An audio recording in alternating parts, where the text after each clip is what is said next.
Salut! Et aujourd'hui, la vidéo est une vidéo en réponse à Docteur Peinture. Salut Docteur Peinture. Docteur Peinture me demandait pourquoi est-ce que j'ai acheté un condo plutôt qu'une maison. Question quand même intéressante. Et dans le dernier condo que j'ai vécu, je me suis dit que c'était le dernier dans lequel je vivais. Et oui, je me suis rembarqué dans un condo. Mais à date, je le regrette vraiment pas.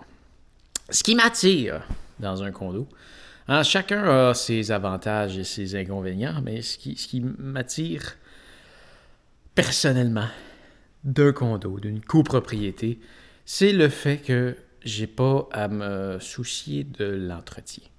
Donc, à tous les mois, je paye, ben là ici, moi c'est 210 $. À la copropriété, et c'est des frais qui vont couvrir à long terme tout ce qui est entretien. Donc, on peut passer à la tonte du gazon, à le déneigement, à la réparation de la toiture ou de n'importe quoi sur l'immeuble, changer les fenêtres, la personne qui s'occupe de passer l'aspirateur dans les corridors. Il y a aussi une partie de ce montant-là qui va être envoyée sur l'assurance de la copropriété. Donc, j'ai quand même ma propre assurance pour mon condo. Mais il y a une assurance pour la bâtisse au complet. Donc, il y a une partie de ce montant-là qui sert à payer ça.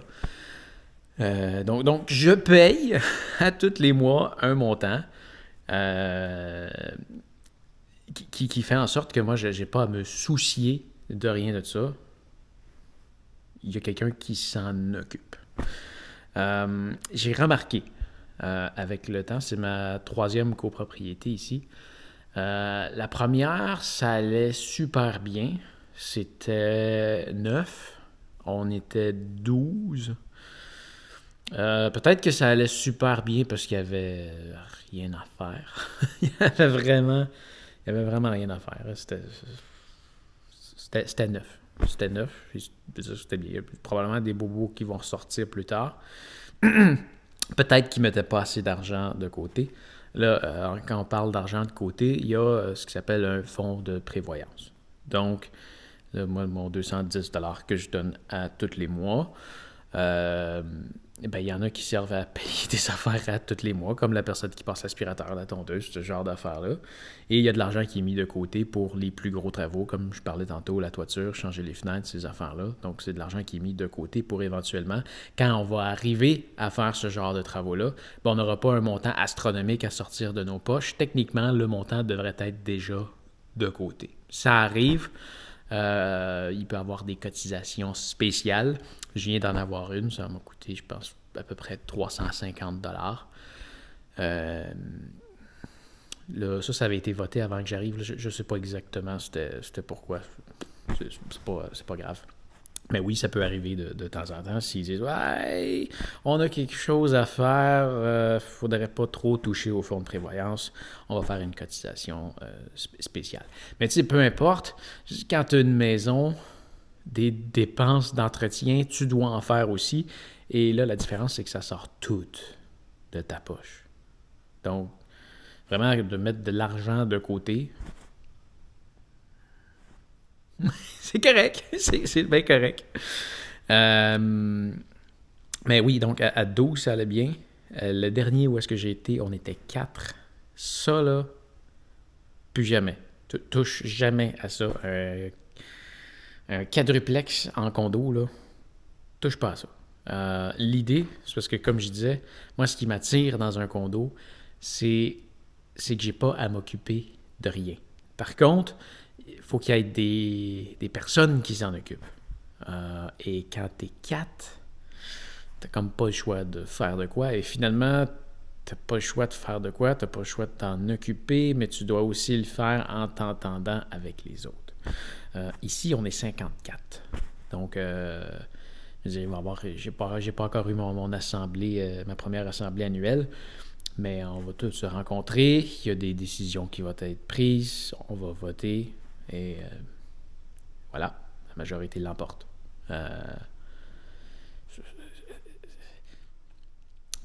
On est copropriétaire, donc c'est ça, il y a des décisions à prendre et c'est la majorité qui va l'emporter.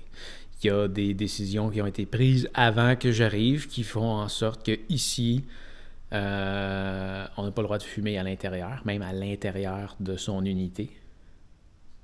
Je m'en fous. C'est pas quelque chose qui me dérange. On n'a pas le droit de chien non plus. Je veux dire, j'en veux pas. Fait que ça non plus, c'est pas quelque chose qui me dérange. Puis même que, je veux dire, dans une autre copropriété, j'avais un chien au-dessus de moi que j'entendais japper toute la journée parce que il était tout seul. Donc finalement, c'est probablement, je trouve que c'est une bonne chose. Ça évite ce genre d'incident-là. Mais c'est ça. Ça peut déplaire à certains. Il n'y a pas de décisions qui ont été prises qui me briment personnellement, mais je vois pas ce qui pourrait arriver, mais peut-être qu'il y a quelque chose qui pourrait arriver. Donc, je vis pas chez... Je veux dire, entre les 4 murs ici, c'est chez moi, mais la bâtisse, c'est à nous. Donc, ça c'est un inconvénient. Donc, ça coûte moins cher aussi. L'achat d'une maison, ça coûte en général plus cher. Les dépenses qui s'en suivent, tu les payes toute seule, donc ça aussi, ça coûte plus cher. Je veux dire, c'est certain que... Je veux dire, ici, il y a 3 stationnements. Il y a celui-là, il y en a un autre derrière là-bas, puis il y en a un autre à l'avant. C'est sûr que ça coûte plus cher déneiger ça qu'une cour de maison. Par contre, de la façon que ça fonctionne, c'est que moi, je paye... on est 58 ici, on pourrait penser que je paye un 50... on est 54, donc on pourrait penser que je paye un 54e de ça. Mais non, en fait, je paye selon la superficie de mon unité. Donc, j'ai une des unités qui fait partie des plus grandes. J'occupe 2,26% de la superficie, si je ne me trompe pas. Donc, je paye 2,26% des frais de condo. Donc, il y en a qui ont... Moi, je paye 210 $ par mois. Il y en a qui payent à peu près 100 $ par mois parce qu'ils ont quelque chose de beaucoup plus petit. Donc, oui. Principalement, là, c'est parce que j'ai pas à me soucier de rien. C'est sûr que si j'avais une maison, je pourrais engager quelqu'un qui s'occupe de tout. Ça coûterait beaucoup plus cher. Ça coûterait vraiment beaucoup plus cher. Je peux aussi m'en aller pendant 2 mois, faire une grande aventure, et toujours quelqu'un qui va s'occuper de faire tout l'entretien. Je ne suis pas quelqu'un qui veut s'impliquer dans la copropriété. J'aime mieux laisser ça aux autres, mais il faut toujours qu'il y ait quelqu'un de compétent qui le fasse. En ce moment, ici, on semble avoir quelqu'un de très compétent qui le fait. Alors, tant mieux. Il y a un président, un vice-président, un trésorier, et il y a vraiment... ouais, le soleil, il rentre. Et il y a... Comment ça s'appelle?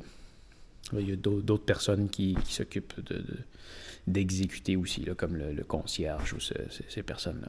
Donc, raison primaire, j'ai pas à m'occuper de mon chez-moi. Il y a du monde qui le font avec l'argent que je leur donne.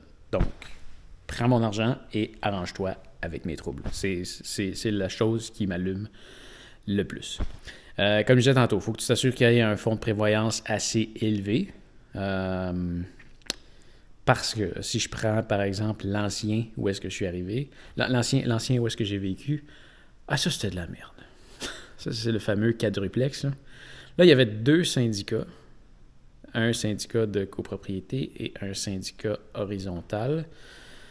Un syndicat pour l'immeuble dans lequel je vivais. Le syndicat horizontal, c'était pour le stationnement. Parce que là, on était 4 quadruplex à partager le même stationnement. Donc là, il y avait des dépenses qui étaient reliées à ça. Ça c'était de la merde. Mais dans celui que je vivais, les frais de copropriété n'étaient pas assez élevés avant que j'arrive. Donc le fonds de prévoyance n'était pas assez élevé. Donc pendant que j'étais là, on l'a augmenté. On a payé des dépenses avec des cotisations spéciales et je suis parti. Donc, j'ai payé le retard des autres qui étaient là avant moi pour quelque chose que je profiterai jamais parce que je suis parti avant qu'il y ait des travaux qui aient été faits avec cet argent-là. Mais oui, s'il est assez élevé, si c'est bien géré, c'est merveilleux. Mais c'est ça, tu peux tomber dans n'importe quoi. Mais l'idée avant d'acheter un condo, c'est demande à voir les rapports de rencontres, de syndicats, pour voir qu'est-ce qui s'en dit, voir si tu vois pas des niaiseries ou si ça a l'air d'être de l'enfantillage. Ça se voit quand même assez bien si c'est bien géré ou non. C'est vraiment chaud, je vais changer de place.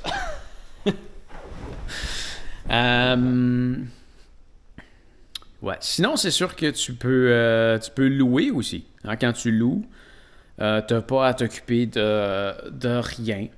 T'as pas à t'occuper de rien quand tu loues. Par contre, le truc que j'aime pas quand tu loues, c'est que tu prends ton argent puis tu la donnes à quelqu'un. Si tu veux changer de place régulièrement, ça peut être une bonne chose. Parce que quand tu achètes, tu as des frais qui viennent avec.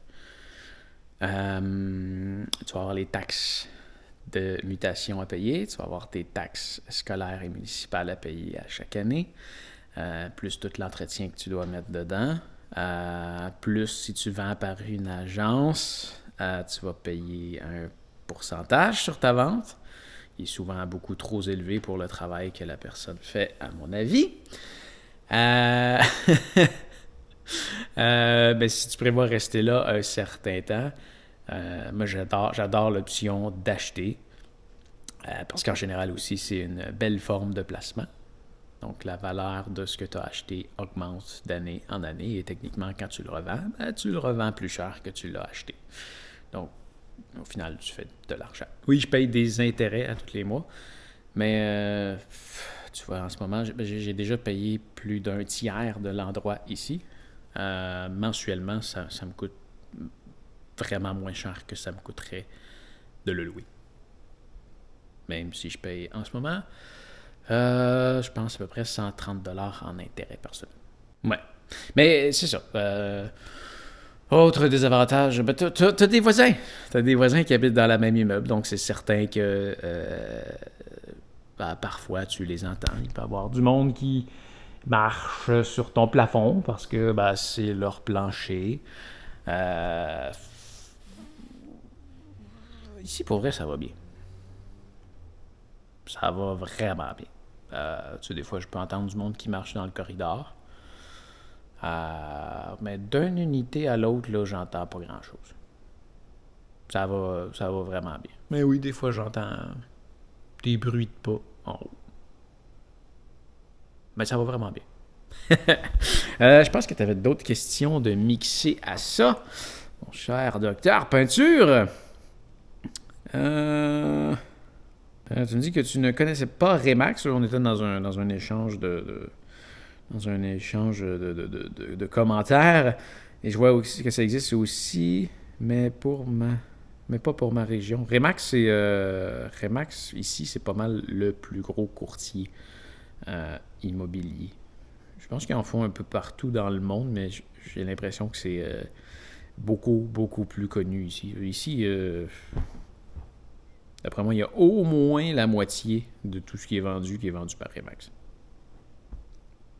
Voilà. Donc ça, c'est l'agence à laquelle tu payes un gros pourcentage de la valeur de ton immeuble quand tu vends. Si tu veux passer par eux, hein, tu peux le faire par toi-même. Je veux dire, au final, une agence, et tu vois, je pense que si éventuellement je vends ici, je vais essayer de le faire par moi-même parce qu'à chaque fois que j'ai passé par un agent, j'ai toujours trouvé ça aberrant, la quantité de profit que l'agence. L'agent, il y a un pourcentage à payer à l'agence. Puis ça coûte super cher aussi. J'ai toujours trouvé ça aberrant, le montant que l'agence prend pour le travail qu'ils font. Et 4 à 8% de la valeur d'un immeuble pour prendre des photos, les mettre sur un site web, puis faire des visites. Là. J'ai toujours trouvé, en tout cas du moins pour pour les endroits que j'ai vendus que c'était beaucoup, beaucoup trop cher payé. Voilà. Ben voilà, je pense que ça fait le tour de pourquoi j'ai choisi de racheter encore une fois une copropriété plutôt qu'une maison. Peut-être qu'un jour j'aurai une maison. Peut-être. Mais j'adore la tranquillité d'esprit que ça me donne. Sur ce, fais attention à toi et on se revoit demain. Salut!